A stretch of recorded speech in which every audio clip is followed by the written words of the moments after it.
Ini coba saya ngajak saudara kembali lagi ke renungan pendahuluan yang 2 minggu yang lalu.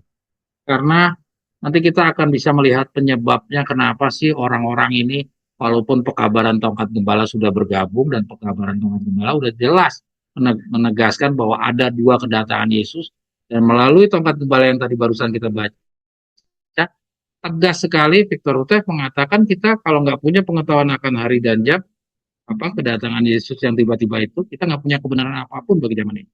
Ya. Nah, kita lihat di sini, mari kita baca pelan-pelan renungan pendahuluan 2 minggu yang lalu. Carilah pengajaran dan kesaksian. Siapa yang tidak berbicara sesuai dengan perkataan ini, maka baginya tidak terbit panjang. Oke, lanjut kita. Setan menggunakan setiap sarana yang mungkin untuk mencegah manusia memperoleh pengetahuan mengenai Alkitab. Nah, kata-kata Alkitab yang menjelas mengungkapkan penipuan. Nah, sini yang saya mau menunjukkan kepada saudara, mau menegaskan kembali dari renungan pendahuluan 2 minggu yang lalu, yaitu apa? Setan menggunakan setiap sarana yang mungkin untuk mencegah manusia memperoleh pengetahuan mengenai Alkitab, karena kata-kata Alkitab yang jelas mengungkapkan penipuan. Ya. Nah, sarana apa yang setan akan gunakan? Ini yang saya mau diskusikan dengan saudara-saudara.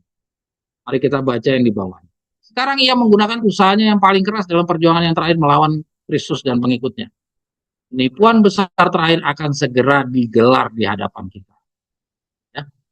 Antikristus akan melakukan pekerjaannya yang mengherankan di depan mata kita. Begitu miripnya pemalsuan itu dengan yang aslinya. Sehingga mustahil untuk membedakannya kecuali oleh saudara. Jadi dikatakan setiap sarana yang mungkin untuk mencegah manusia memperoleh pengetahuan mengenai Alkitab. Nah, sarana apa yang setan akan gunakan? Yaitu dia membuat yang sedemikian mirip dengan yang asli.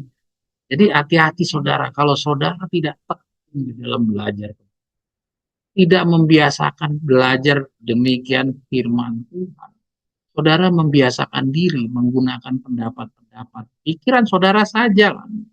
Gak usah pakai pikiran orang, pakai pikiran saudara saja sendiri dulu, ya.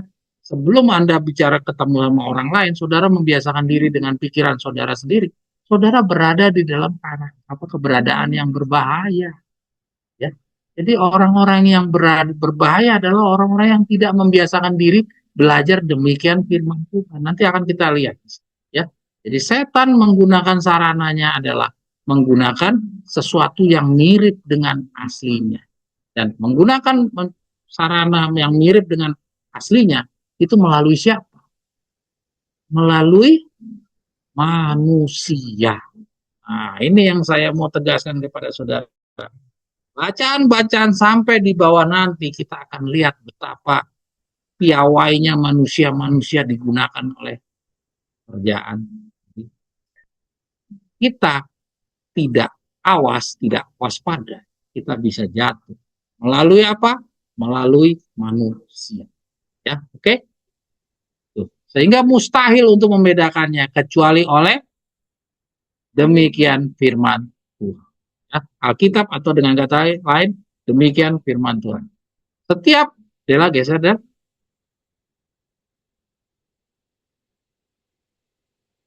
setiap pernyataan dan setiap mukjizat harus diuji oleh kesaksian Alkitab. Jadi artinya alat ukurnya bukan pikiran manusia.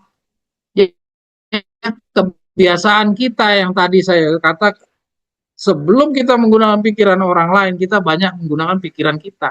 Jadi pikiran kita ini harus kita ganti dengan membiasakan diri menggunakan demikian firman Tuhan. Jadi kebiasaan-kebiasaan kita, diantara kita mungkin ada yang menurut pandangan saya, menurut pikiran saya rasa-rasa, itu harus diganti. Semua yang namanya rasa-rasa itu diganti. Kenapa? Setelah manusia jatuh dalam dosa, perasaannya itu sudah dipengaruhi oleh dosa. Jadi kita disuruh pakai pikir, dan pikir itu dari apa yang kita baca. Otak manusia itu tergantung dari apa yang dia baca. Kalau bacanya yang benar, ya otaknya itu diisi sama hasilnya adalah hasil yang benar. Tapi kalau dia menggunakan rasa, maka dipengaruhi oleh budaya, kebiasaan, dan segala perhatian-perhatian itu semua. Bukan karena pengetahuan. Mereka yang berusaha untuk menuruti semua perintah Allah akan ditentang dan dicemooh. Nah, ya, kita lihat di sini. Mereka yang berusaha untuk menuruti semua perintah Allah akan ditentang dan dicemooh. Mereka bisa berdiri hanya di dalam dan oleh pertolongan Allah. Ditentang dan dicemooh ini apa? Dihina, cemooh ini apa? Apakah hanya hinaan? Apa hanya cemoohan? Atau ada yang lain? Nah, nanti kita coba baca lagi lebih detail di dalam di bawah. Cemoohan ini ternyata tidak hanya berkaitan dengan apa hinaan, tapi juga pendapat-pendapat bahwa jangan berhenti kerja dan segala macam, jangan kamu meninggalkan pergaulan. Itu semua di dalam kategori Nyonya White masuk di dalam kata-kata ditentang dan dicemooh. Mari kita peroleh pembuktian dari apa yang saya sampaikan tadi. Mereka bisa berdiri hanya di dalam dan oleh pertolongan Allah, ya. Agar dapat menanggung pencobaan yang datang, mereka harus mengerti kehendak Allah sebagaimana yang dinyatakan di dalam firman-Nya. Nah, saya besarkan itu. Jadi supaya bisa bertahan berdiri, ya, mereka harus mengerti kehendak Allah sebagaimana yang dinyatakan di dalam firman-Nya. Jadi jangan pakai pikiran kita. Saya belum bicara tentang pengaruh orang-orang manusia lain, ya. Saya baru bicara tentang pikiran kita. Karena pikiran kita itu bisa menghancurkan kita. Kita tuh dihancurkan oleh diri kita sendiri, belum orang lain. Orang lain itu kalau kita membuka pintu bagi orang itu. Tapi kalau kita tidak membuka pintu bagi orang itu, kita yang menghancurkan adalah diri kita sendiri, bukan orang itu. Mereka bisa menghormatinya hanya mereka mempunyai pengertian yang benar mengenai tabiatnya. Jadi kita bisa mengerti kalau kita mempunyai pengertian yang benar mengenai tabiatnya. Mereka bisa menghormatinya hanya apabila mereka mempunyai pengertian yang benar mengenai tabiat. Kalau tadi kita bicara tentang orang yang mengabaikan, menolak, ya, tidak mau melakukan time setting, itu orang yang dikatakan menghormati atau tidak? Jelas-jelas tidak menghormati. Yang menghormati hanya apabila mereka mempunyai pengertian yang benar mengenai tabiatnya. Jadi kalau dia mengetahui mengerti yang benar mengenai firman Tuhan, maka dia dikatakan mereka bisa menghormatinya. Yang bisa menghormati hanya yang mengerti. Kalau yang tidak mengerti tidak bisa menghormati. Itulah sebabnya mereka memilah-milah tulisan Nyonya White, yang ini boleh kita pelajari, yang ini abaikan. Pemerintahannya dan maksud-maksudnya dan bertindak sesuai dengan itu. Hanya mereka yang telah membentengi pikirannya dengan kebenaran-kebenaran Alkitab yang akan bertahan melewati pertentangan besar terakhir itu. Penting sekali. Hanya mereka yang membentengi pikirannya dengan kebenaran Alkitab. Demikian firman Tuhan yang akan bertahan. Jadi kalau saudara masih menggunakan menurut pikiran saya, pandangan saya, itu tidak aman. Dikatakan hanya yang membentengi pikirannya dengan demikian firman Tuhan yang akan dapat bertahan melewati pertentangan. Karena ada pertentangan di depan ini. Dan pertentangan itu menantang Anda menggunakan pengetahuan saudara terhadap kepatuhan sepenuhnya kepada kebenaran-kebenaran Alkitab. Demikian firman Tuhan. Akan datang ujian penelitian. Nah, ini dia. Jadi terhadap hal yang demikian ini, ya, yang pertentangan besar ini akan datang ujian penelitian yang mendalam kepada setiap jiwa. Akankah saya lebih menurut kepada Allah ataukah kepada manusia? Nah, ini saudara lihat, ya, Nyonya White di sini tegas bahwa musuh kita di dalam perjalanan pertentangan yang besar yang terakhir ini itu adalah menurut kepada Allah atau kepada manusia. Jadi saya mau menegaskan kepada saudara sekarang, musuh kita bukan perang, musuh kita bukan gempa bumi, bukan banjir, ya, bukan bala sampar. Yang kita sekarang rame-rame semua melihat perang di Amerika dengan Israel, perang sama Iran, kita pikir itu yang bisa membuat kita akan goyang, nanti harga-harga mahal dan segala macamnya. Itu tidak mempengaruhi kita, tidak bisa menghalangi kita. Yang bisa menghalangi adalah manusia. Jadi kalau nggak ada manusia yang mempengaruhi pikiran saudara, ya, yang mengarahkan saudara, lihat itu Amerika, lihat itu Israel, lihat itu Iran. Itu manusia yang menggiring pikiran saudara. Kalau saudara tidak mau berhubungan dengan orang-orang yang menggiring pikiran saudara, saudara tetap berpegang kepada kebenaran-kebenaran Alkitab, saudara berada di dalam kelompok yang menurut kepada Allah daripada kepada manusia. Tapi kalau saudara digiring sama pikiran orang-orang, suruh liatin Amerika perang, suruh liatin Iran perang, itu saudara juga dibangun kekhawatiran-kekhawatiran yang sama, ya, kekhawatiran tentang nanti harga mahal dan segala macam, siap-siap. Saudara berada di dalam pihak yang tidak dibentengi pikirannya dengan kebenaran Alkitab. Jadi saudara dipengaruhi oleh manusia. Dan sama seperti yang tadi kita baca di atas, setan akan membuat yang sedemikian mirip dengan yang asli. Yang asli apa? Demikian firman Tuhan. Yang palsu apa? Ya pikiran manusia. Karena manusia-manusia yang akan digunakan si setan untuk menciptakan hal yang mirip. Ya, jadi di sini diingatkan di dalam tantangan yang paling terakhir, ujian penelitian yang mendalam, ya, yang datang kepada kita masing-masing tuh, pada setiap jiwa, akankah saya lebih menurut kepada Allah daripada manusia? Jadi manusia ini akan jadi orang pihak yang dituruti oleh banyak mayoritas orang-orang.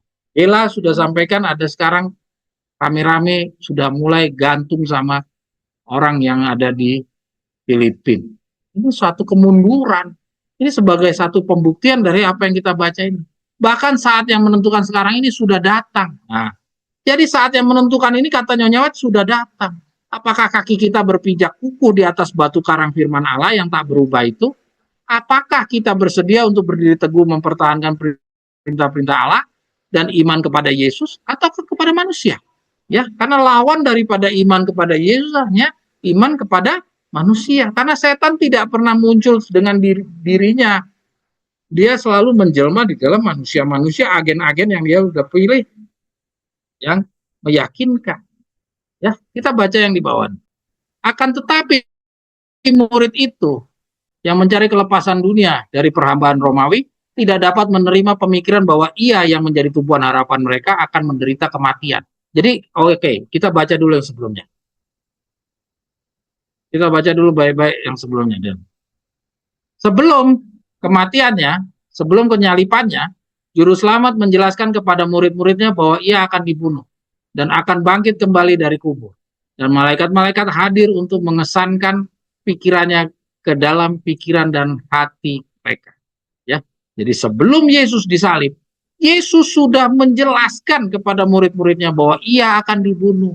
Ya, saya akan ditangkap, hari ketiga saya akan diadili, saya hari ketiga akan mati, dan habis itu saya dikubur, dan pada hari yang ketiga akan saya bangkit keluar.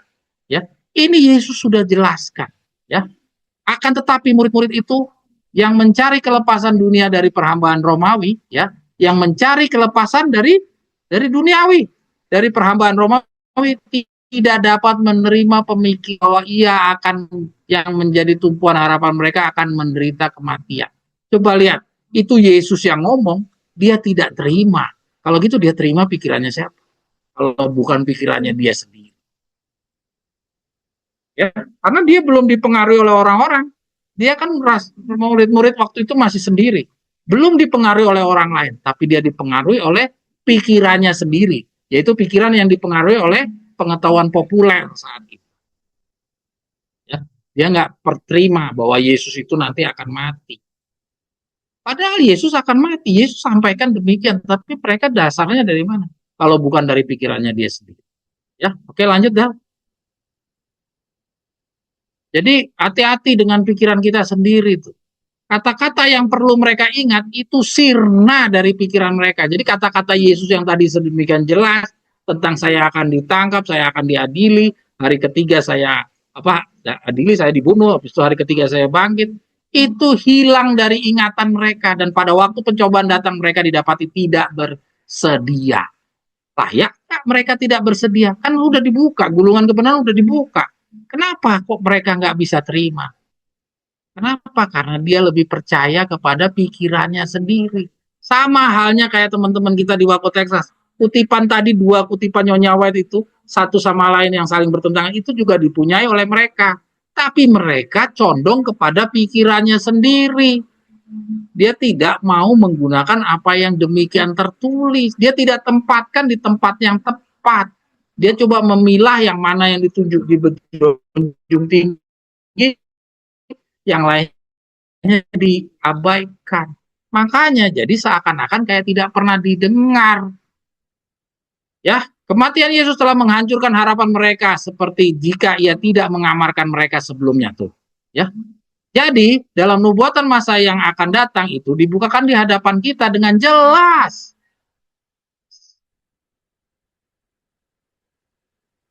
Sama seperti yang dibukakan kepada murid-murid itu, kata-kata Kristus. Jadi, saya mau tanya sama saudara sekalian, kurang jelas apa Yesus itu menceritakan, saya akan ditangkap. Saudara silakan menelusuri kata-kata Yesus itu. Kira-kira kata-kata Yesus itu disampaikan dengan bahasa nubuatan atau bahasa yang sudah interpretasi?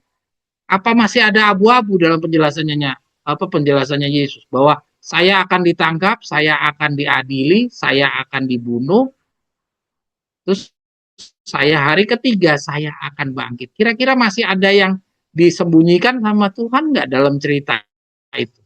Dan faktanya setelah hari ketiga memang benar-benar apa yang disampaikan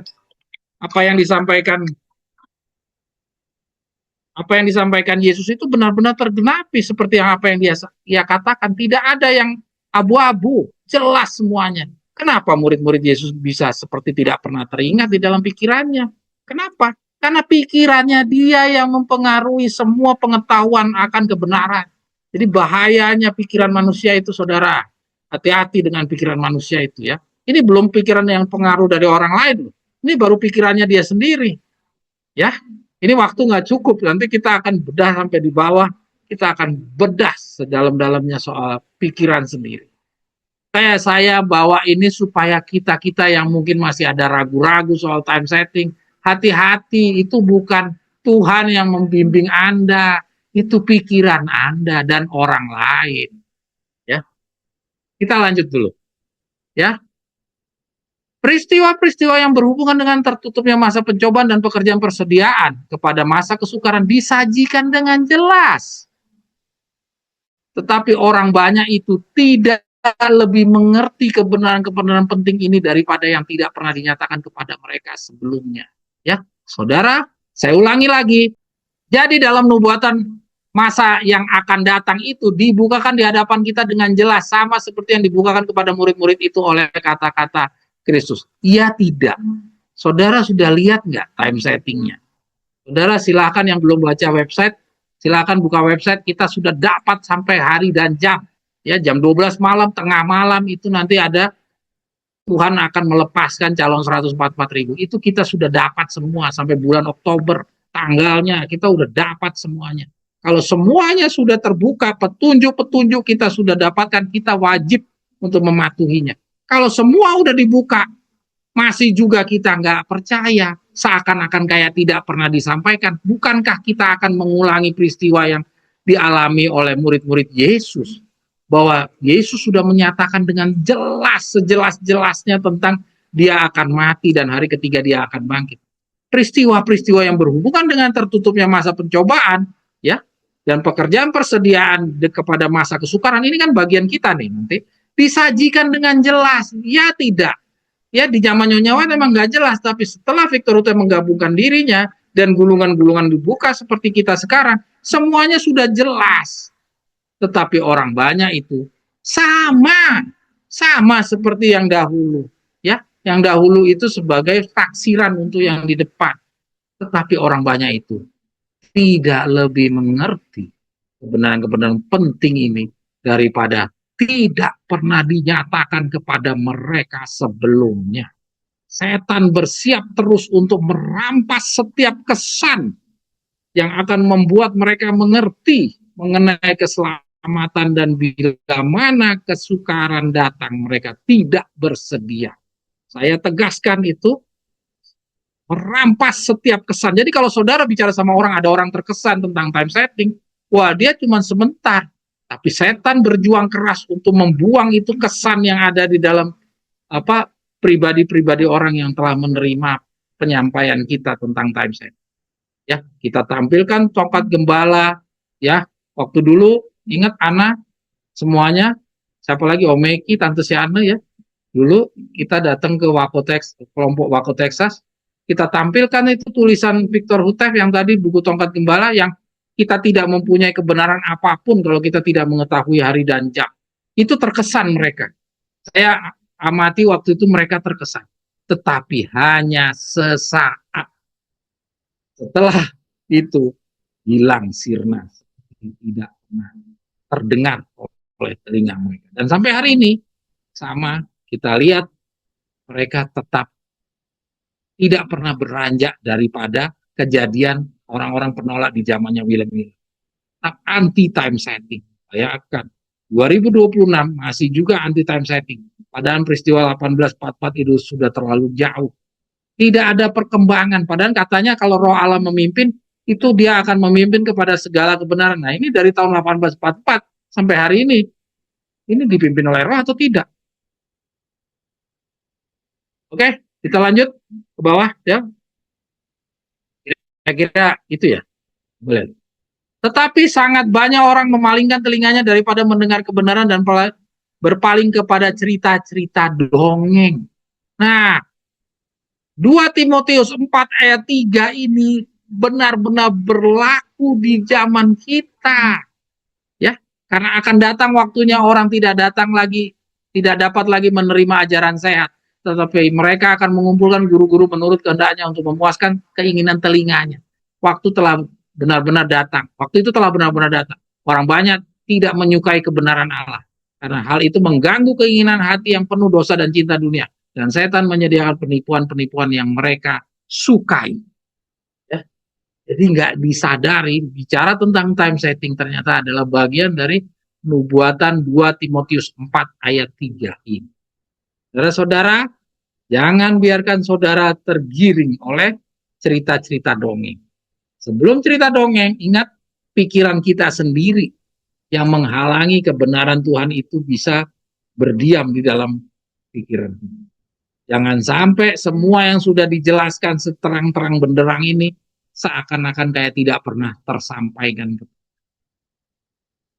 Ya, oke, lanjut, Del. Ingat, jadi yang setan akan gunakan paling terakhir ini dengan sarana yang dia punya macam-macam itu ternyata sarana yang paling dia gunakan paling efektif adalah manusia. Jadi jangan lagi saudara takut sama perang. Ya, jangan saudara takut sama perang, sama gempa bumi. Takutlah sama manusia. Takutlah sama pikiran saudara sendiri. Sekarang saya coba ajak saudara ke zaman pengalaman Nabi Nuh. Ya, mudah-mudahan cukup ini setengah jam. Kita coba bicara tentang pengalaman Nabi Nuh. Kita lihat di dalam pengalaman Nabi Nuh, ini nanti kita dapatkan suatu taksiran-taksiran untuk perjalanan kita di depan. Kita akan mengalami sama seperti yang dialami oleh Nabi Nuh. Mari kita baca. Mula-mula banyak orang yang kelihatannya menerima akan amaran itu. Ya, amaran apa? Amaran tentang air bah. Ya, dia bilang apa? Mula-mula saya besarkan itu mula-mula. Ya, jadi awalnya itu banyak orang yang terkesan dengan apa khotbahnya Nabi Nuh. Tetapi mereka tidak berpaling kepada Allah dengan pertobatan yang sejati. Nah, jadi kalau pertobatan setengah-setengah, ya kita lihat nanti dampaknya bagaimana. Jadi saudara jangan dicampur aduk. Kalau percaya percaya aja, jangan setengah-setengah. Kita lanjut. Ya. Mereka tidak mau meninggalkan dosa-dosa mereka. Ya. Selama waktu yang berlangsung sebelum air bah itu datang, jadi selama 120 tahun, ini tadinya dia percaya.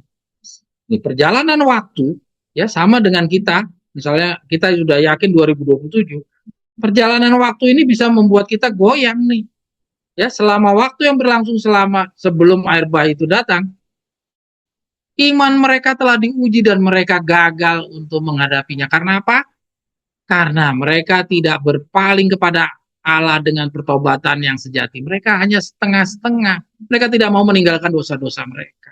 Nah, sekarang ini kita dengan hukum moral, kita dididik untuk meninggalkan semua dosa-dosa kita. Semua. Tidak hanya satu dua, tapi semua.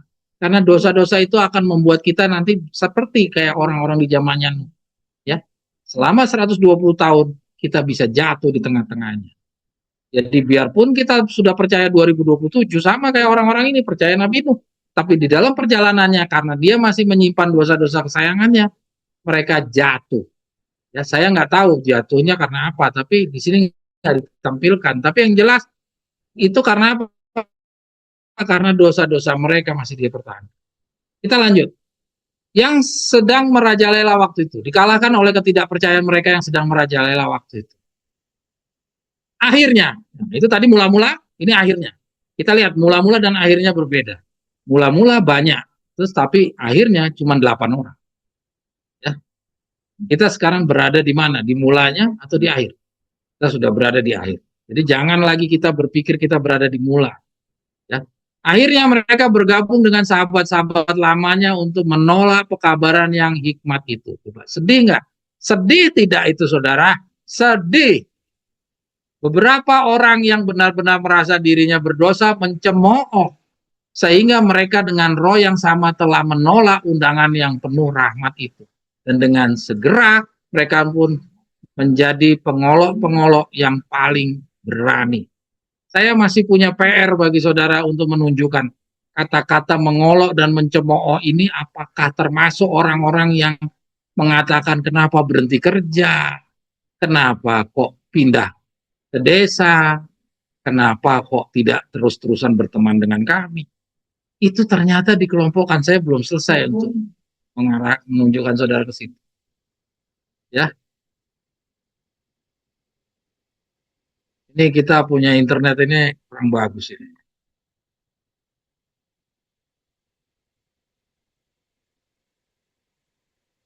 Ya, kita lanjut.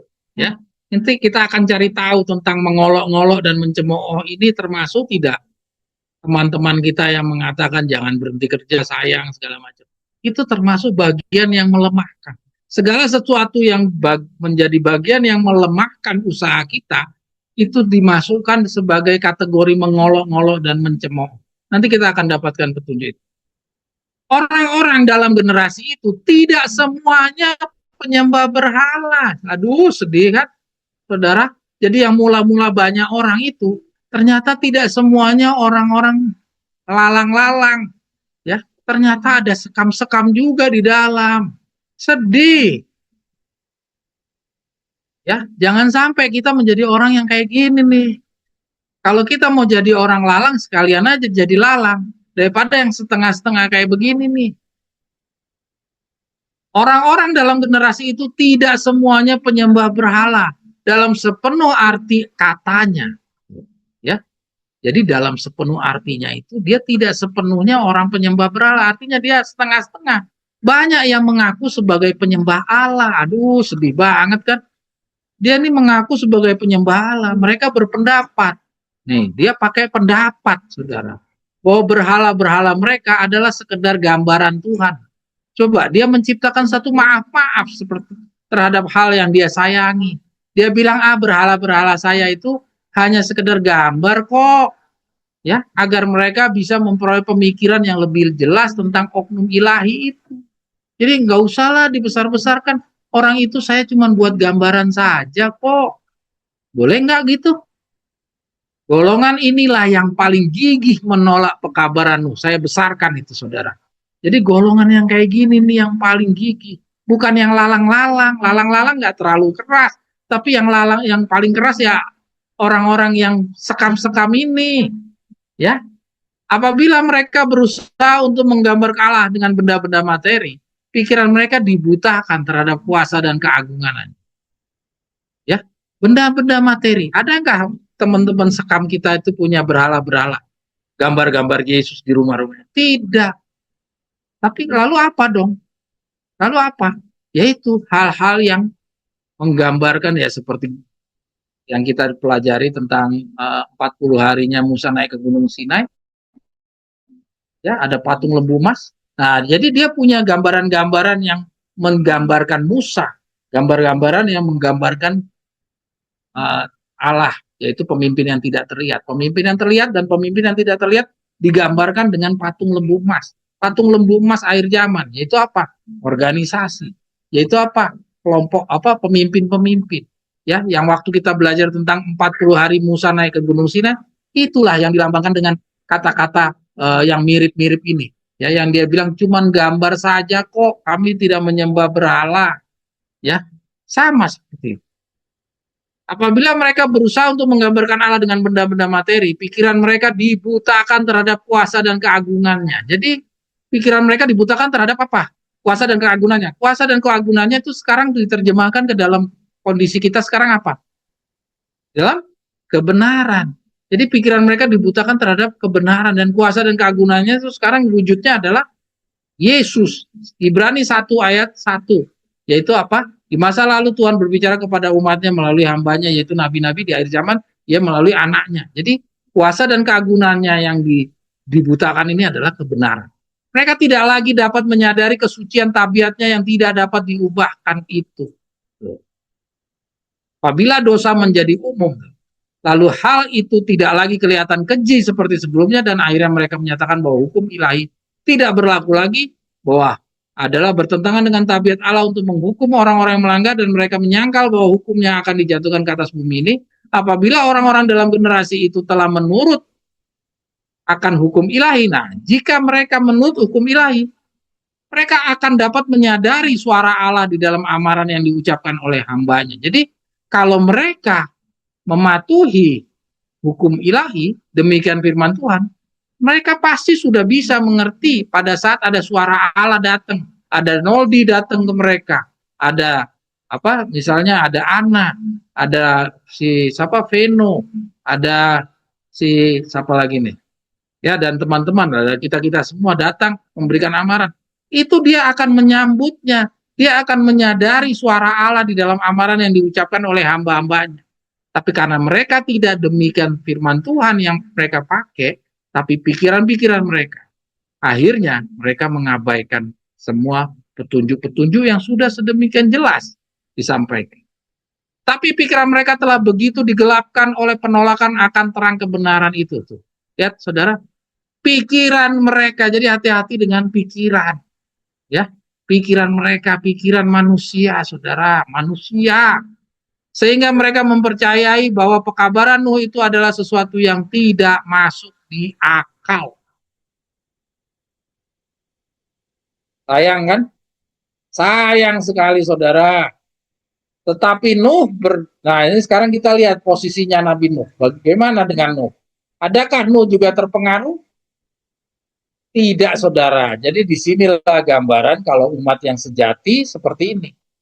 Tapi Nuh berdiri teguh bagaikan batu karang di tengah-tengah topan-topan. Nah, di dalam contoh ini kita disuruh berdiri seperti Nuh. Jangan kita terpengaruh. Artinya apa? Nuh tutup pintu dari pergaulan. Ya, dikelilingi oleh olokan dan cemoohan orang banyak. Ia kelihatan berbeda. Nah, kita harus terlihat berbeda. Oleh karena ketulusan serta kesetiaannya yang tidak tergoncangkan itu.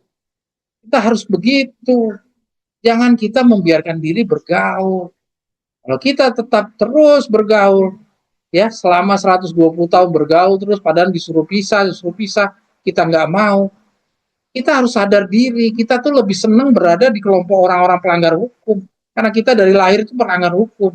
Semua tawaran-tawaran yang disediakan oleh dunia ini kesenangan kita dulunya.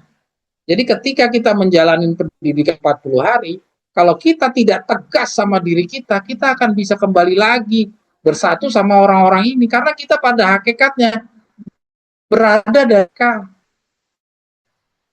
kita tuh berasal dari mereka loh, bukan kita berada di luar mereka, kita berasal dari mereka. Jadi kalau kita tetap berada di tengah-tengah mereka, tidak mau keluar seperti Nuh, goyang kita.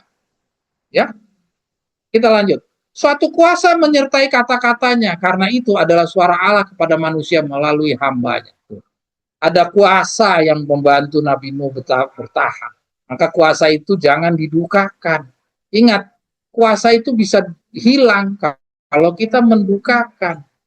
Hubungan dengan Allah menjadi hubungannya yang kuat di dalam kuasa yang tidak terbatas itu. Tuh, lihat. Jadi kita menjaga hubungan dengan Allah. Caranya bagaimana? Jangan dicampur aduk, demikian firman Tuhan, dengan pendapat pikiran kita. Kalau kita mencampur aduk itu, roh Allah akan lari, dia akan pergi. Ya, ingat kita udah pernah belajar bahwa roh Tuhan Allah itu di zaman ini tidak mau pakai kekuatannya, kekuasaan. Tuhan benar-benar pasif. Kalau kamu apa uh, haus dan lapar akan kebenaran baru dikenyangkan. Jadi Tuhan nggak bakal kenyangkan kamu kalau kamu nggak haus dan lapar. Jadi Tuhan nunggu dulu gitu. Berbahagialah dia yang haus dan lapar akan kebenaran karena dia akan dikenyangkan. Jadi dikenyangkan itu dia belakangan. Kamu harus lapar dan haus dan akan kebenaran dulu. Itulah bagaimana pola Tuhan bekerja. Jadi Nabi Nuh telah menerapkan hal tersebut. Hubungan dengan Allah menjadi hubungannya yang kuat di dalam kuasa yang tidak terbatas itu. Sementara untuk 120 tahun lamanya, suaranya yang hikmat itu didengar oleh generasi itu. Sehubungan dengan peristiwa yang sejauh pertimbangan hikmat manusia, mustahil akan terjadi. Sama dengan kita, peristiwa nanti ini mustahil terjadi menurut hikmat manusia. Ya, ya kemarin kita diskusi-diskusi, apa iya 2027 ini perang aja belum kelihatan, gempa bumi belum, ini konfederasi belum, apa iya? Nah, itu pikiran manusia loh yang kita gunakan. Kalau pikiran Tuhan kita tunggu aja satu persatu, peristiwa itu akan terjadi. Ingat, perang zaman sekarang bukan perang kayak zaman dulu yang bisa puluhan tahun orang satu lawan satu. Sekarang itu tinggal satu tombol aja dipencet, itu langsung ratusan orang mati, ribuan orang mati. Dan sekali itu tombol dipencet, itu triliunan uang keluar. Jadi kalau orang mau perang saat ini sampai berpuluh-puluh tahun kayak zaman dulu, apa kuat itu negara-negara dengan triliun-triliun sekali tombol pencet langsung 100 triliun habis. Ini habis itu kalau sampai 10 tahun perang kayak begitu. Jadi sekarang ini jangan kita pakai pikiran-pikiran hikmat manusia. Kita kira, wah 2027 kayaknya nggak mungkin deh, 2028 kayaknya deh, 2029. Ini karena belum ada peristiwa-peristiwa tanda-tanda. Kita itu lebih beruntung karena tanda-tanda lebih kelihatan ada perang. Di zaman 120 tahun orang-orang di zamannya Nabi Nuh, itu satu tetes air dari langit aja nggak pernah ada. Jadi lebih sedih lagi kalau minta harus ada tanda-tanda. Ada Tuhan tunda perubahan tentang 120 tahun jadi 125 tahun, 120 130 tahun. Ada? Tidak. Tuhan tetap konsisten dengan 120 tahunnya. Maka demikian juga kalau kita sudah hitung time setting dengan semua petunjuk-petunjuk sudah memperlihatkan 2027, jangan lagi saudara goyang. Ada yang ngasih tahu 2028, Anda juga gabung dengan 2028. Ada yang ngasih tahu 2029, Anda berubah ke 2029. Kalau petunjuknya demikian sih nggak apa-apa. Kalau petunjuknya nggak ada ya jangan. Ya, jangan sampai manusia yang menggagalkan saudara, bukan perang loh yang menggagalkan saudara. Yang menggagalkan saudara adalah manusia. Saya kembalikan lagi kepada bacaan yang tadi. Apabila waktu berlalu dengan tidak adanya tampak perubahan dalam alam, nah, kita masih mending ada tanda-tanda nih. Ada konfederasi, ada kaum buruh lawan kapitalis. Di masa itu tidak ada tanda-tanda manusia yang tadinya hatinya digetarkan oleh rasa takut, yang tadinya takut, khawatir, dia jaga supaya jangan jatuh dalam dosa, sekarang tenang kembali. Jadi lihat saudara, jangan saudara tenang kembali. Mereka seperti orang-orang pada zaman ini berpendapat tuh, sama seperti orang zaman ini. Jadi yang menarik ini cerita ke zaman ini, jangan salahkan saya kalau saya tarik ini ke sini, ini Nyonya Awet yang narik ke zaman kita. Ya, mereka seperti orang-orang pada zaman ini berpendapat bahwa alam itu lebih tinggi daripada Allah yang menjadikan alam, dan bahwa hukum-hukumnya itu kokoh sehingga Allah sendiri tidak dapat mengubahnya.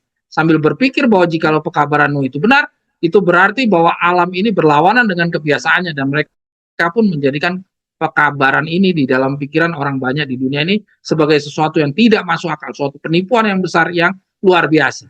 Siapa yang ngajarin bahwa alam itu bisa lebih tangguh daripada Tuhan? Alam tidak bisa dikalahkan oleh Tuhan. Siapa? Pikiran dia kan, bukan Tuhan.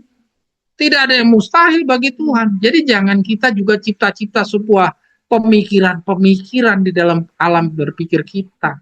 Karena alam berpikir kita itu dirusak oleh pikiran-pikiran kita sendiri maupun pikiran-pikiran yang dipengaruhi oleh orang lain. Mereka katakan seandainya ada kebenaran dalam apa yang dikatakan Nabi Nuh, maka orang-orang yang termasuk orang-orang bijaksana dan pintar tentunya akan dapat memahami keadaan itu. Aduh, sedih. Mereka bergantung kepada manusia. Saudara masih mau bergantung kepada manusia di saat sekarang ini? Kita sudah belajar suruh jangan bergantung kepada manusia, jangan bergantung kepada manusia. Kok sekarang kita malah mundur? Ayo, ayo, ayo. Jangan mau mundur. Nah, kita sudah berada di ujung. Tidak ada waktunya lagi kita untuk menggunakan pikiran-pikiran sendiri dan pikiran manusia. Belajarlah demikian firman. Ya, oke. Terus masa pencobaan mereka sudah hampir berlalu. Nuh dengan setia telah mengikuti petunjuk. Ya, telah selesai dibangun dan seterusnya dan seterusnya. Oke, kita nggak usah baca terus. Nanti bisa dilanjutkan sendiri. Ya, Dila boleh geser ke bawah. Ada yang dihitamkan lagi nggak? Ah, ini dia. Kita baca lagi.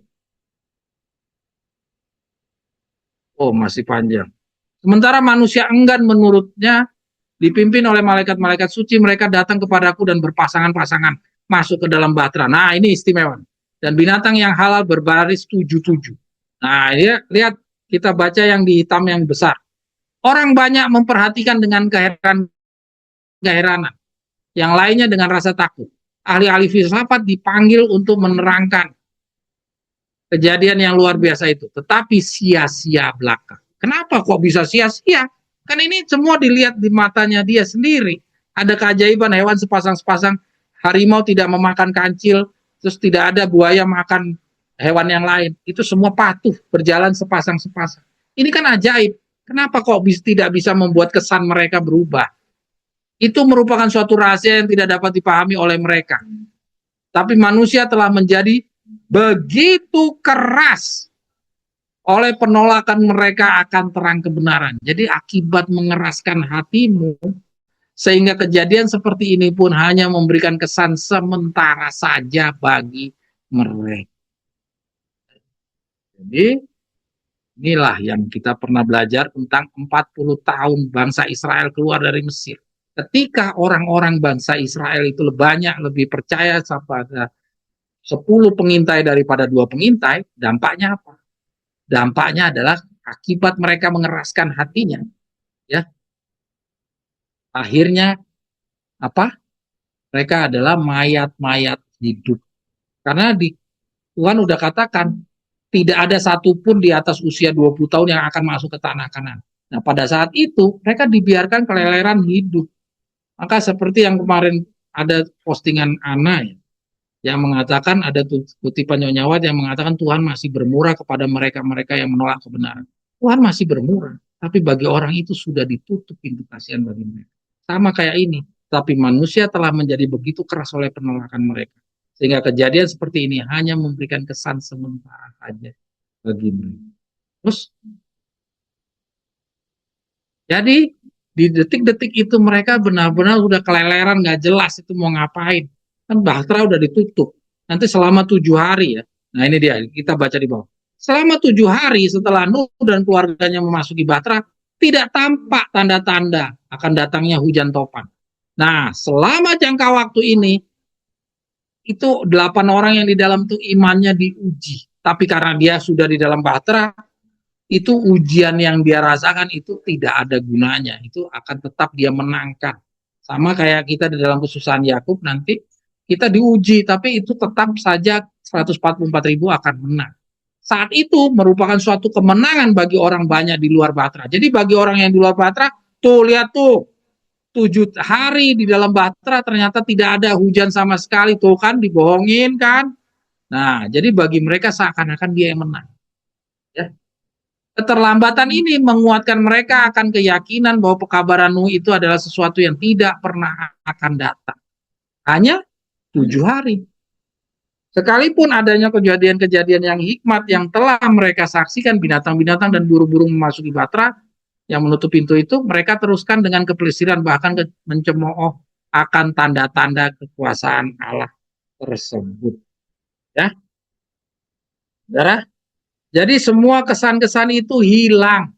Jadi ingat, jangan sampai kita menjadi orang-orang yang penentang, orang-orang yang mengabaikan.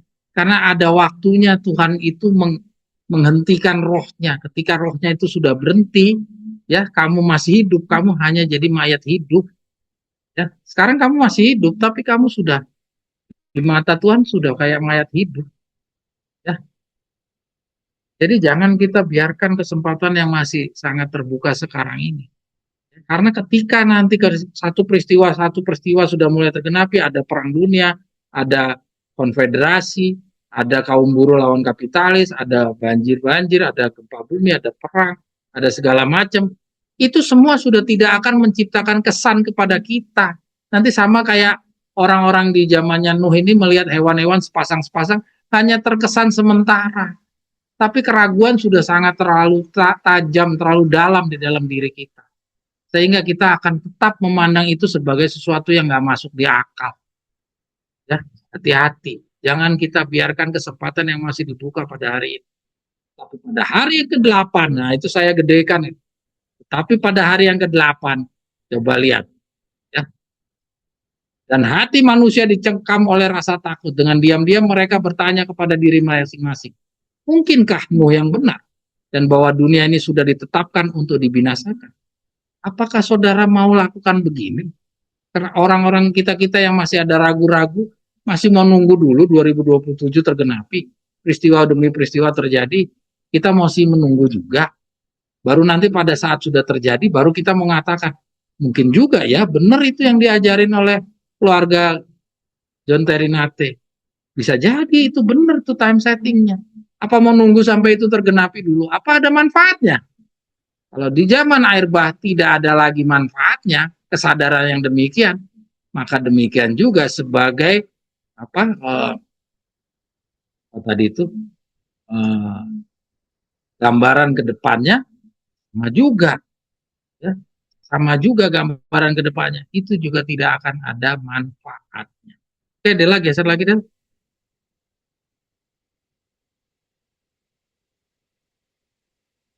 Nah, kita baca lagi yang hitamnya saja. Dengan segala filsafat yang dibanggakannya itu, nah, filsafat itu apa? Buah buah pikiran manusia. Ya, manusia dengan terlambat mendapati bahwa kebijaksanaan mereka itu adalah satu, ya, kebodohan. Jadi terlambat dia. Buah-buah pikiran-pikiran mereka yang mengatakan time setting itu salah, harusnya Victor Utef yang menyebutkan 2027, jangan itu John Terry Nate.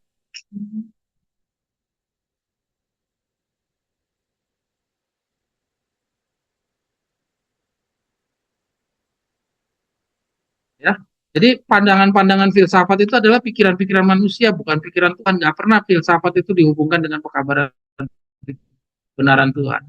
Ya, kita lihat nih bahwa pemberi hukum itu lebih besar daripada hukum Allah, dan yang maha kuasa itu tidak kehabisan cara untuk melaksanakan niatnya. Sebagaimana yang berlaku pada zaman Nuh, begitu pula akan berlaku pada zaman anak manusia dinyatakan. Ini yang ngomong ini bukan saya ya, ini Ellen G. White. Tetapi hari Tuhan itu akan datang kelak seperti pencuri. Kalau datang seperti pencuri, artinya Yesus, ini kata-kata sedang mau dialamatkan kemana? Kedatangan Yesus yang kedua kali kah? Atau kedatangan yang tiba-tiba di Ka'bah? Jelas. Apa yang dicontoh saingankan cerita dari Nabi Nuh ini adalah peristiwa kedatangan yang tiba-tiba di dalam Ka'bah.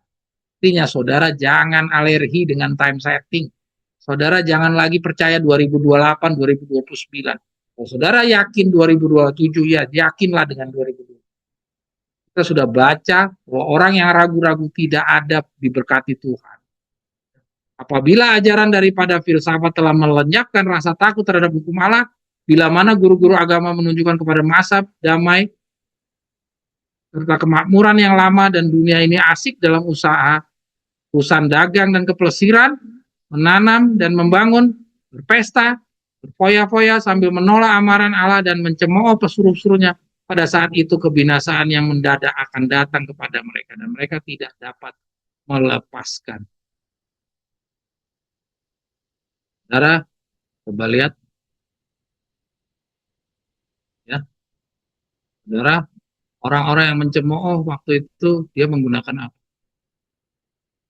Dia menggunakan filsafat. Nah, filsafat itu apa? Pikiran-pikiran manusia. Dia mengatakan itu nggak masuk di akal. Ya. Jadi dia menggunakan pikiran-pikiran manusia untuk mempersalahkan manusia. Demikian juga sekarang. Orang menggunakan pikiran-pikiran manusia untuk mempertanyakan tentang kita mau melaksanakan petunjuk hukum moral. Nanti kita akan baca lebih lanjut lagi. Saya belum menemukan jawabannya di sini tentang mencemooh itu, apakah termasuk tentang pandangan-pandangan yang memandang uh, perintah pelaksanaan hukum moral itu sesuatu yang uh, tidak perlu dilaksanakan. Itu masuk di dalam kata-kata mencemooh. Tidak, nanti kita masih belum temukan di dalam bacaan. Kita akan masih baca, temukan di dalam bacaan-bacaan yang berikut.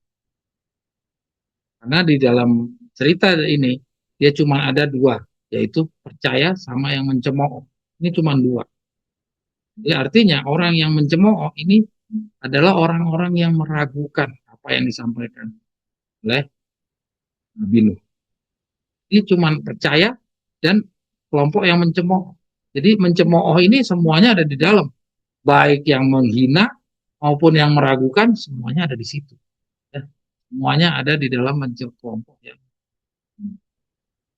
Saudara, pengalaman Nabi Nuh harus menjadi pembelajaran bagi kita. Jangan gunakan pikiran manusia. Jangan biarkan saudara dipengaruhi oleh pikiran-pikiran orang lain.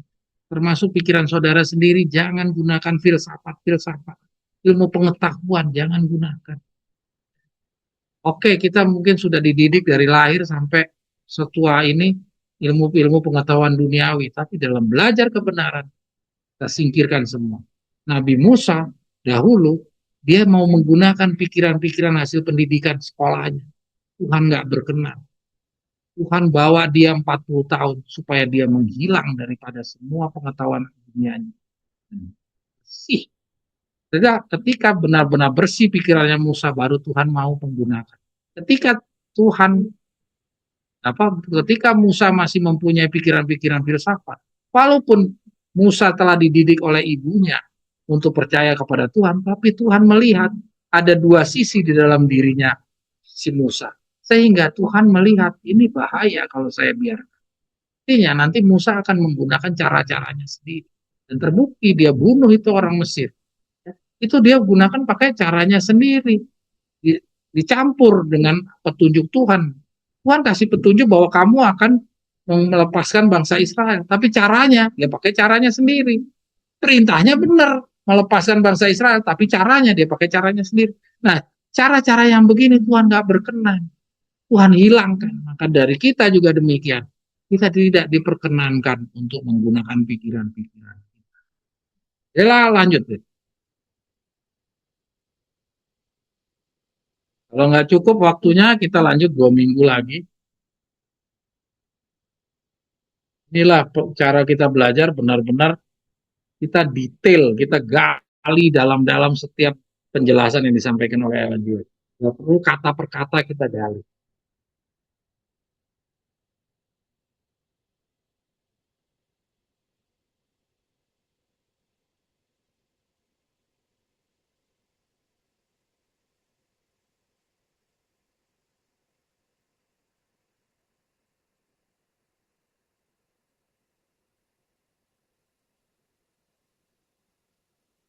Ya, ya. Sekarang kita beranjak kepada petunjuk Nyonya White lagi tentang bahayanya mengeluh dan ragu-ragu. Ya, jadi nasihat berhenti mengeluh dan ragu-ragu. Ini judul-judulnya ini saya yang buat. Ya, saudara-saudara kalau alergi sama kata-kata saya, buang aja tuh kata-katanya, baca aja tulisannya di bawah. Mari kita ikuti. Jika kita mewakili, ini berapa lembar deh? 3 lembar. Mudah-mudahan selesai ya. Jika kita mewakili Kristus, maka kita akan mengadakan perbaktian kita dengan menarik sekali sebagaimana adanya. Orang-orang Kristen yang menghimpun kemurungan dan duka ke dalam jiwanya, bersungut-sungut dan berkeluh kesah, berarti memberikan gambaran yang salah dari hal Allah dan kehidupan Kristen pada orang lain. Ya, jadi kalau kita murung, kita ragu, ya, sungut-sungut, berkeluh kesah, itu memberikan gambar yang jelek kepada Allah, ya, pada orang lain. Mereka memberikan kesan bahwa Allah tidak memperkenankan anaknya berbahagia. Dan dalam hal seperti ini berarti mereka menjadi saksi palsu melawan Bapa kita yang di surga. Saya tampilkan ini maksudnya apa? Maksud saya gini, ketika Tuhan sudah menunjukkan tentang 2027, ya kita bagian dari orang-orang yang sudah dikasihkan gulungan kebenaran ini, jangan kita menjadi orang-orang yang menampilkan perbaktian kita tuh sebagai orang-orang yang murung, duka, seakan-akan kayak kita paling tidak dikasih tahu apa-apa. Ya, kita dilihat sama orang lain itu kita memalukan katanya. Ya, kita sudah dikasih kebenaran, jangan sampai kita kayak orang yang paling nggak dikasih tahu. Ya, kita baca terus. Setan bergembira apabila ia dapat memimpin anak-anak Allah ke dalam pengingkaran dan kemurungan. Dia gembira melihat kita tidak percaya kepada Tuhan, meragukan kesudian dan kuasanya menyelamatkan kita. Jadi lihat, kita di paragraf yang sebelumnya diingatkan untuk kita jangan memperlihatkan kesedihan. Ya, kita harus gembira. Karena setanlah yang menciptakan kemurungan itu. Ya, sifat yang meragukan itu dari setan, bukan dari Tuhan. Dia senang membuat kita supaya merasa bahwa Tuhan menyakiti kita dengan pimpinannya. Setan bekerja menampilkan Allah sebagai yang tidak mempunyai kasih dan kelembutan. Jadi kayak kita disuruh pindah, suruh berhenti. Jangan kita tampilkan wajah-wajah yang murung. Kalau kita mau melaksanakan tuntutan Tuhan, ya laksanakan. Jangan dengan ngedumel-ngedumel. Tuhan gak juga suka dengan orang-orang yang melaksanakan tugas, tapi ngedumel-dumel. Di kantor juga demikian, kalau ada tuh pegawai yang ngerjakan sesuatu pekerjaan tapi merengut-merengut, banting-banting sana, banting sini, apa iya pimpinan senang? Tidak ada satu pimpinan yang senang seperti itu. Dikacaukannya kebenaran dari hal Allah, diisinya pikiran dengan pikiran palsu mengenai Allah, sehingga gantinya tinggal di dalam kebenaran. Bapa kita yang di surga. Kita sering meletakkan pikiran kita di atas tafsiran-tafsiran yang salah yang diberikan setan itu. Menghina Allah dengan jalan kurang percaya dan bersungut-sungut melawan dia. Ia selalu berusaha membuat kehidupan beragama itu suatu kemuraman. Ya, dia ingin memperlihatkan bahwa kehidupan beragama itu sukar dan sulit. Dan apabila orang Kristen menampilkan yang demikian di dalam kehidupan beragamanya, maka dia melihat, dia melalui kekurangan kepercayaannya menunjukkan sokongan kepada kepalsuan setan itu. Jadi kita menyokong. Banyak orang yang berjalan sepanjang hidupnya memikirkan selalu akan kesalahan-kesalahan, kegagalan, kekecewaan, sehingga hati mereka dipenuhi dengan kegetiran dan kekecewaan. Kita jangan kayak gini. Ketika kebenaran dibukakan, terus kita, aduh kok kita disuruh begini ya, kok Nyonya White melarang kita begini ya, melarang kita begitu. Ingat, kita tidak diizinkan untuk menimbulkan satu tampilan yang kekecewaan. Karena tampilan mengecewakan itu adalah bimbingan daripada setan. Kecewaan, ya, kegagalan, itu selalu ditanamkan sama mereka, sama setan. Dia tidak berjalan pada jalan yang telah disediakan, yang ditunjukkan, penunjuk jalan. Kita baca yang dihitamkan. Ya. Oh, ini tentang ada seseorang yang datang kepada Nyonya White. Ya. Melainkan berjalan di celah unak dan duri. Aduh, seduhnya, bukankah sayang sekali taman yang indah itu dirusak oleh duri-duri itu? Lalu penunjuk jalan itu berkata, biarkanlah duri-duri itu, karena duri-duri itu hanya mampu melukai engkau. Kumpulkanlah bunga-bunga mawar dan bakung. Oke, kita lanjut bacaan berikutnya. Bacaan yang berikutnya ini patut sekali saudara ikuti. Ya, ini patut kita ikuti untuk mengobati kekecewaan kita. Mari kita baca. Bukankah telah ada saat-saat gembira di dalam pengalaman? Jadi Nyonya White bilang duri-duri itu jangan dibesar-besarkan. Ingat ada bunga-bunga yang di dalam perjalanan hidup kamu. Nah, paragraf ini, nah itu kan di atas duri-duri, jangan sampai itu hanya cuma melukai engkau, hanya mampu melukai engkau, tapi kumpulkanlah bunga-bunga mawar. Jadi artinya, jangan diingat yang jelek-jeleknya. Di dalam perjalanan kita beragama itu jangan jelek-jeleknya yang kita ingat. Yang kita ingat adalah bagaimana Tuhan memberkati kita selama hidup ini. Ya banyak Tuhan telah menjadikan talenta-talenta kepada kita, memberikan kita bisa sampai saat ini kita hidup, kita bisa ya mempunyai rumah, misalnya mempunyai apalah. Bukankah telah ada saat-saat gembira di dalam pengalamanmu? Bukankah engkau telah mempunyai waktu-waktu yang indah di mana jantungmu berdebar dengan kegembiraan dan menyambut roh Allah? Jika engkau menoleh kembali kepada pengalamanmu pada masa lampau, apakah engkau mendapatkan masa-masa yang menyenangkan? Bukankah janji Allah seperti bunga-bunga yang berbau harum itu bertumbuh di sisi perjalananmu? Apakah engkau tidak mau membiarkan keindahan dan keelokan mengisi hatimu dengan kegembiraan? Duri-duri bunga mawar hanyalah melukai dan menyakiti engkau.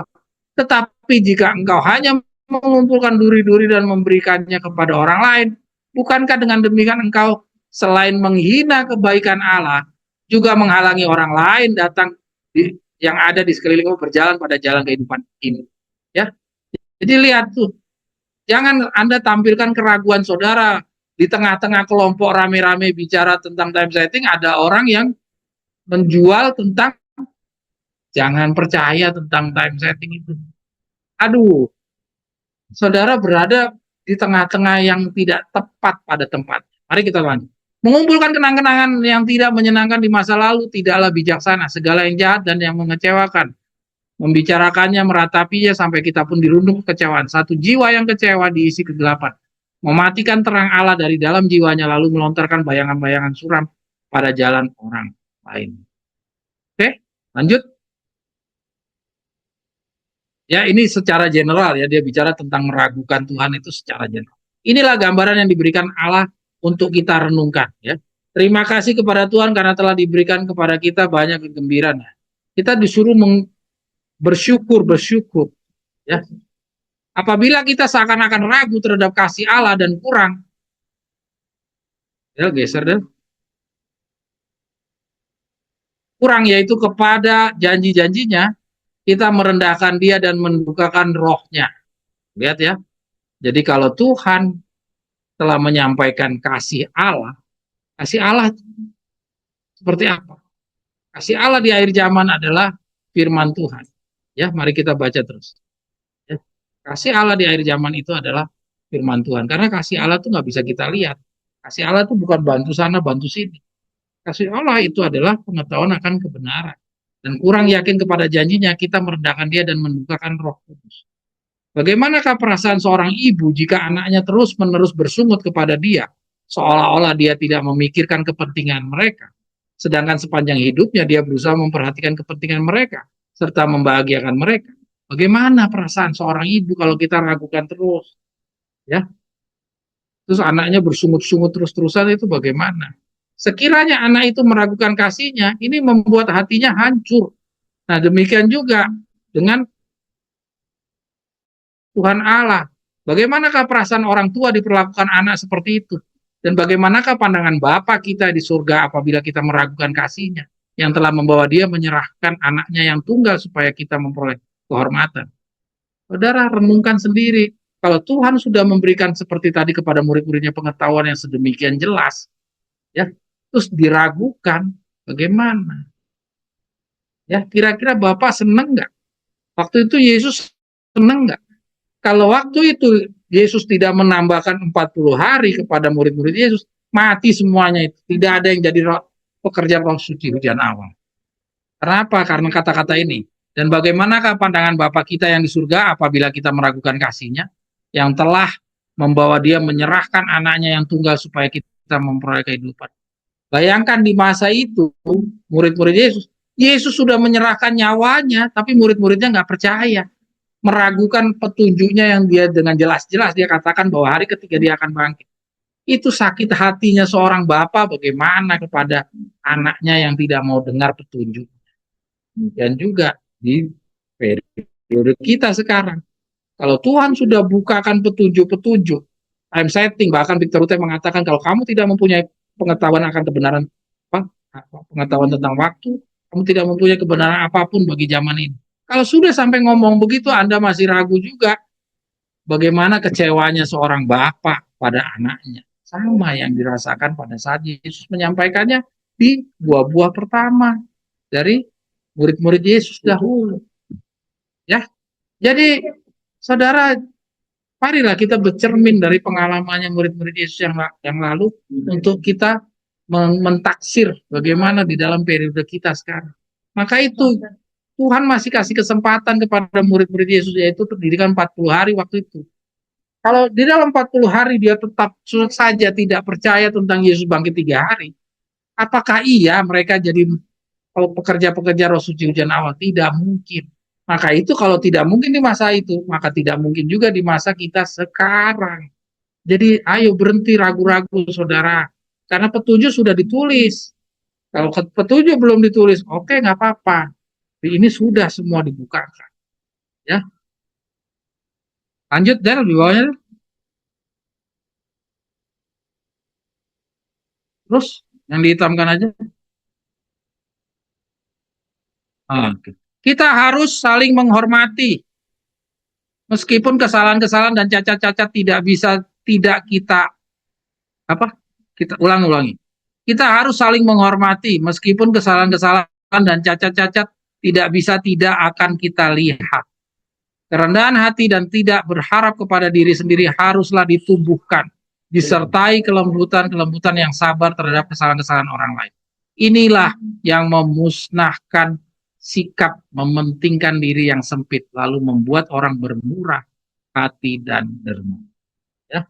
Oke, saudara sekalian, kita coba baca lagi deh, kita ulangi yang dihitamkan yang terakhir. Nah, kita harus saling menghormati, meskipun kesalahan-kesalahan dan cacat-cacat tidak bisa tidak akan kita lihat. Jadi masing-masing kita punya kesalahan-kesalahan, pernah meragukan, pernah juga misalnya nambah-nambah kurang-kurang, pernah gabung sama sana atau pernah bagaimana. Kita nggak usah khawatir, kita tetap harus saling menghormati, jangan mencemooh satu sama lain, jangan memandang rendah yang lain. Ya, kita harus tetap menghormati. Ya. Meskipun kesalahan-kesalahan cacat-cacat tidak bisa tidak akan kita lihat. Kerendahan hati dan tidak berharap pada diri sendiri haruslah ditumbuhkan. Nah, jadi tidak berharap kepada diri sendiri. Jadi pikiran kita itu harus dibuang. Kita harus gunakan demikian firman Tuhan. Jadi yang menciptakan kita punya ragu-ragu itu karena apa? Karena kita berharap kepada diri kita sendiri. Ya, kita disuruh berhenti berharap kepada diri kita sendiri. Ya, disertai tidak berharap kepada diri sendiri haruslah ditumbuhkan. Harus ditumbuhkan itu tidak berharap kepada diri sendiri. Disertai kelemah lembutan yang sabar terhadap kesalahan-kesalahan orang lain. Jadi kita nggak usah peduli sama kesalahan orang lain. Inilah yang memusnahkan sifat mementingkan diri. Jadi sifat mementingkan diri kita itu bisa kita kalahkan dengan cara seperti ini, berhenti berharap sama diri sendiri dan tidak usah melihat kesalahan-kesalahan orang lain. Ya, memaklumi orang-orang lain tuh. Orang lain itu nasihatin kita tentang apa, kita maklumi. Ini belum sampai ke situ, nanti mungkin 2 minggu lagi kita akan sampai ke situ. Ya, inilah yang memusnahkan sifat mementingkan diri yang sempit, lalu membuat orang bermurah hati dan dermawan. Jadi kalau kamu mau bermurah hati dan menjadi dermawan, kamu harus usaha untuk tidak berharap kepada dirimu sendiri. Jadi lihat, saudara, jadi yang membuat kita peragu, ya, membuat kita anti time setting, ya, membuat murid-murid Yesus dahulu mengabaikan petunjuk yang jelas yang dari mulutnya Yesus sendiri, ya, yang membuat orang-orang di zamannya air bah dahulu meragukan ajarannya Nabi Nuh adalah apa? Diri sendiri dan pikiran manusia. Oke, kira-kira kita tutup sabat ini sementara dengan bacaan sampai sejauh ini masih berkaitan dengan time setting. Jadi saudara lihat dari sini kita bedah sampai siapa sih yang menciptakan keraguan-keraguan terhadap sesuatu yang sudah sedemikian jelas. Ternyata Matius 24 ayat 36 ternyata dipahami secara salah. Itu bukan roh Allah yang mimpin. Ternyata pikiran-pikiran manusia. Hati-hati. Di periode paling terakhir ini, setan gunakan cara-cara. Yaitu melalui apa? Manusia.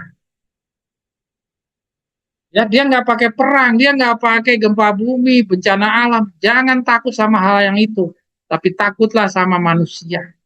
Makanya jadi karena Tuhan, karena orang-orang itu digiring pikirannya untuk memperhatikan perang, maka mereka terlupakan ketika ada goyangan-goyangan dari angin-angin pengajaran datang, pikiran-pikiran manusia ini datang. Mereka nggak siap. Maka itu waktu ditawarin 2028 terima semuanya. Waktu ditawarin untuk gantung sama pendeta di Filipina, mereka gantung semuanya ke Filipina. Kenapa? Karena perhatian mereka pada perang. Padahal perang itu tidak bisa menjatuhkan saudara, yang jatuhkan saudara adalah manusia. Oke, kira-kira demikian pembelajaran kita. Mari kita tutup sahabat.